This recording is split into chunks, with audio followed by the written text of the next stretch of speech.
street and part the numbers. Those who will hear me, let them stay. Those that will go with Cassius, follow him, and public reasoning shall be rendered. For Caesar said. I will hear Brutus speak. I will hear Cassius, and compare their reasons when severally we hear them rendered. The noble Brutus is ascended. Silence! Be patient till the last. Romans, countrymen and lovers, hear me for my cause, and be silent. Believe me for mine honor, and have respect of mine honor, so that you may believe. Censure me to your wisdom, and awake your senses, so that you may better judge. If there be any in this assembly, any dear friend of Caesar's, to him I say that Brutus' love for Caesar was no less than his.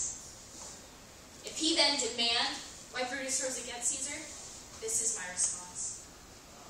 Not that I loved Caesar less, but that I loved Rome more. Would you rather Caesar live and die all slaves, or that Caesar die, and you may live as free men? As Caesar loved me, I weep for him. As he was fortunate, I rejoice in it. As he was valiant, I honor him. But as he was ambitious, I slew. There's tears for his love, joy for his fortune, honor for his ambition, and death for his ambition. Who here is so base that would be a plausible? If any, speak for him I have offended. Who here is so rude that would not be a Roman? If any, speak for him I have offended. Who here is so vile that would not love his country? If any, speak for him I have offended. I pause for reply. None, Brutus, none! Then none have I offended. I have done no more to Caesar than you shall do to Brutus. The question of his death is enrolled in the Capitol. His glory is not extenuated wherein they were worthy, nor his offenses enforced, for which he suffered death.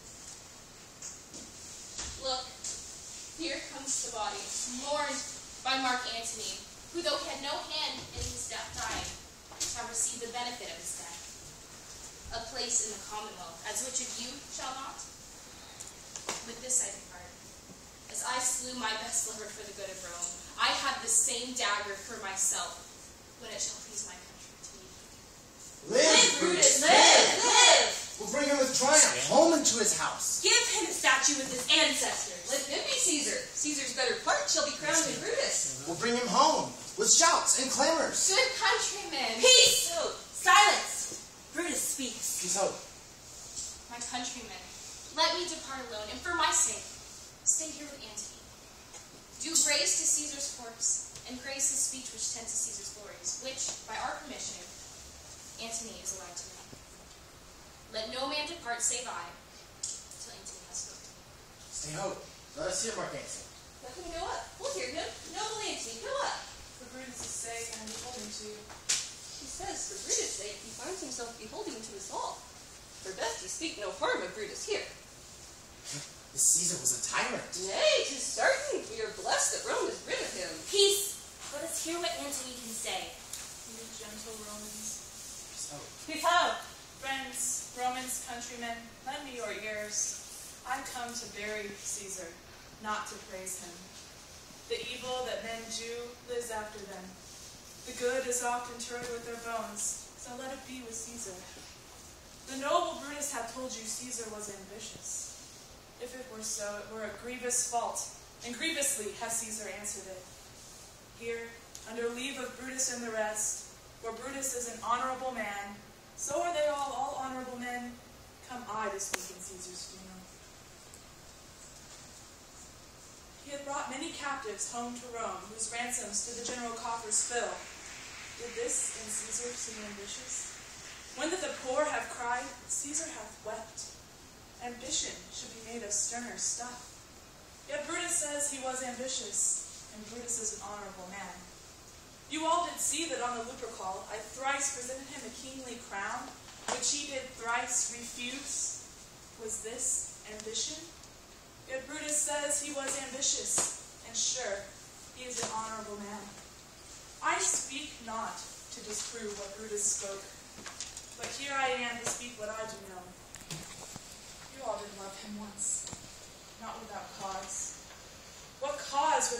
than to mourn for him. O judgment, thou art fled to brutish beasts, and men have lost their reason. Bear with me. My heart is in the coffin there with Caesar, and I must pause to let him back to me. Methinks there's much reason in his sayings. If thou consider rightly of the matter, Caesar has had great wrong. Has he, masters? I fear there will a worse come in his place. Mark ye his words? He would not take the crown. Therefore, 'tis certain he was not ambitious. If it be found so, some will dear abide it. Poor soul, look, his eyes are red as fire with weeping. Not a nobler man in Rome than Antony. Now mark him, he begins again to speak.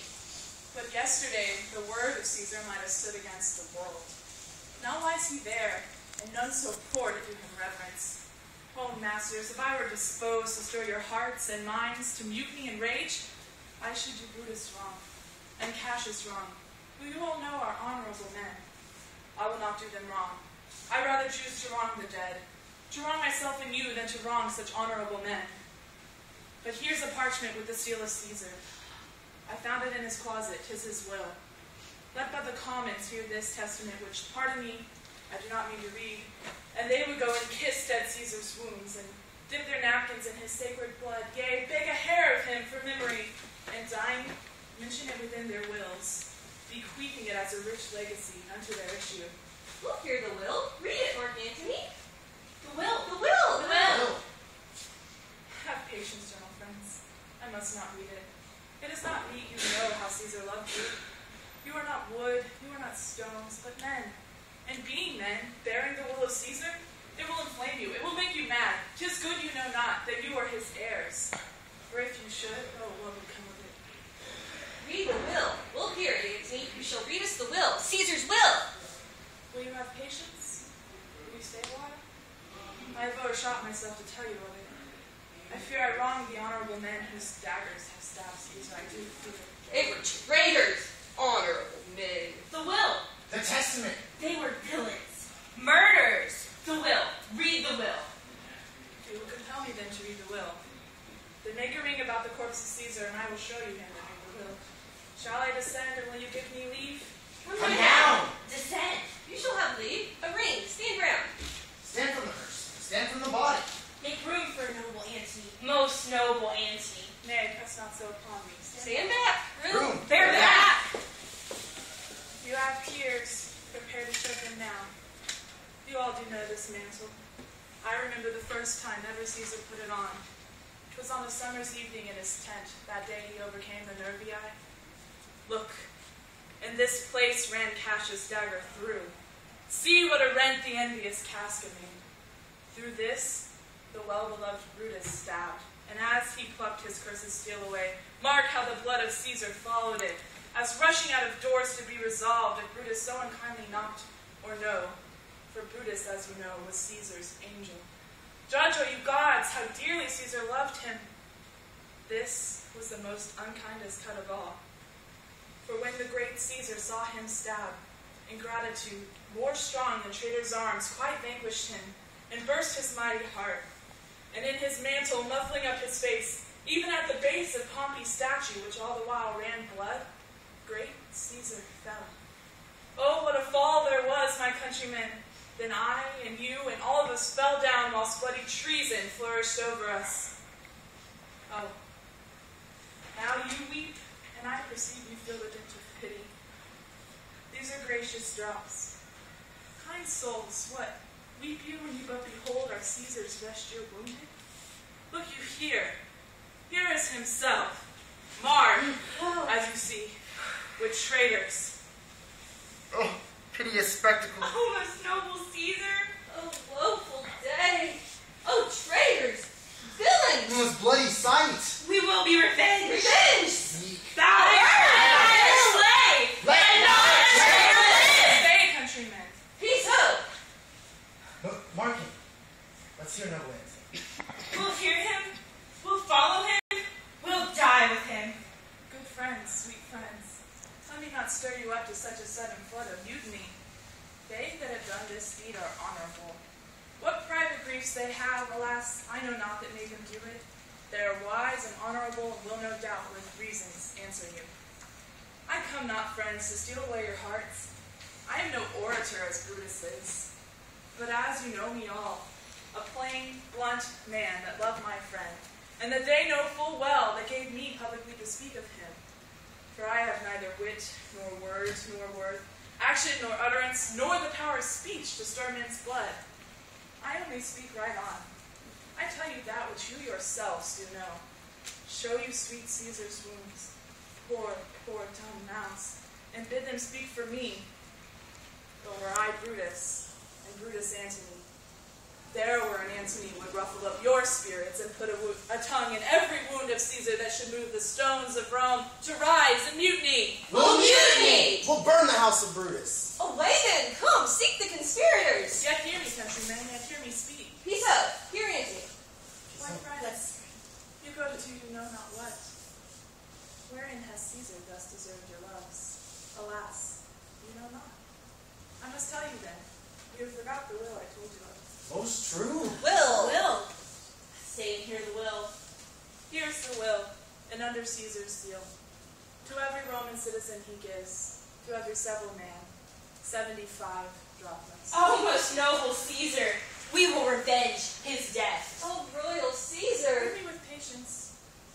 Moreover, he hath left you all his walks, his private arbors and new planted orchards.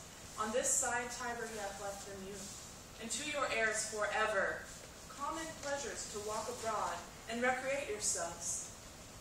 Here was a Caesar. When comes such another? Never, never. Come away, come away. We'll burn his body in the holy place, and with brands fire the traitors' houses. Take up the body. Go fetch fire! Pluck down forms, pluck down windows, benches, anything! Now let it work. Mischief thou art afoot. Take thou what course thou wilt.